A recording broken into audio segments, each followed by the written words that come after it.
Hello friends, welcome to SK to all in one. இந்த video ஞாயிற்றுக்கிழமை எடுத்தது. School லீவுங்கிறனால என்னோடய ஹஸ்பண்ட் 6 மணிக்கு வந்தாங்க. அவங்க வந்ததுக்கப்புறம் மறுபடியும் படுத்து தூங்கிட்டேன்.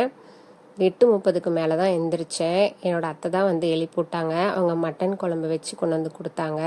பிரேக்ஃபாஸ்ட்டுக்கு தோசை, மட்டன் குழம்பு, ஆம்லெட் வச்சு சாப்பிட்டோம். நாங்கள் மட்டன் அவ்வளோக்கா எடுக்க மாட்டோம். சிக்கன் தான் மோஸ்ட்லி எடுப்போம். அதுவும் நாட்டுக்கோழினா மட்டும்தான் எடுத்து சமைச்சு சாப்பிடுவோம். மட்டன்லாம் நான் அவ்வளோக்கா செஞ்சதே இல்லை. மட்டன் தண்ணி குழம்பு வைக்க சொன்னாங்க.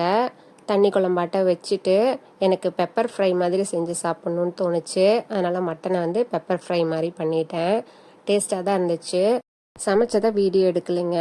மறுபடியும் மட்டன் செஞ்சேன்னா அதை வீடியோ எடுத்துகிட்டு ரெசிப்பியாக போடுறேன். என்னோடய பசங்களுக்கு சிக்கன் செஞ்சு கொடுத்தே பழக்கிட்டேன். அவங்க மட்டன்லாம் அவ்வளோக்கா சாப்பிட்டதில்ல. மட்டனே செஞ்சாலும் என்னோடய அத்தை தான் செஞ்சு கொடுப்பாங்க, நான் செய்ய மாட்டேன். அவங்களுக்கு இனிமேல் இதையும் கொடுத்து பழக்கணும். என்னோடய பெரிய பையன் ரொம்ப நாளாக சிக்கன் சிந்தாமணி தான் கேட்டுக்கிட்டே இருக்காங்க. அது ஒரு நாள் செஞ்சு கொடுக்குறேன்னு சொல்லியிருக்கேன். அதோட ரெசிப்பியும் கூடிய சீக்கிரத்தில் போடுறேன். மட்டன் பீஸ் எல்லாம் மதியமே சாப்பிட வச்சுட்டேன் பசங்களை. மட்டன் குழம்பு மட்டும் இருந்துச்சு.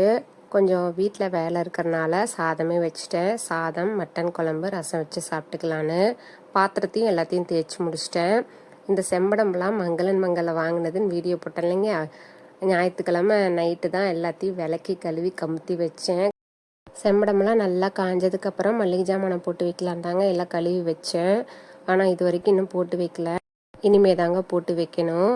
என்னோடய ஹஸ்பண்டும் பீரோவில் துணியெல்லாம் மடித்து வச்சிடலான்னு கூப்பிடவும் புது பீரோவில் புது ட்ரெஸ் எல்லாம் மடித்து வச்சாச்சு. பழைய பீரோவில் ரெகுலர் யூஸ் உள்ள ட்ரெஸ் எல்லாத்தையும் மடித்து அதையும் நீட் பண்ணிட்டு தான் படுத்தோம். இந்த வீடியோ உங்களுக்கு பிடிச்சிருக்குன்னு நினைக்கிறேன். தேங்க்யூ.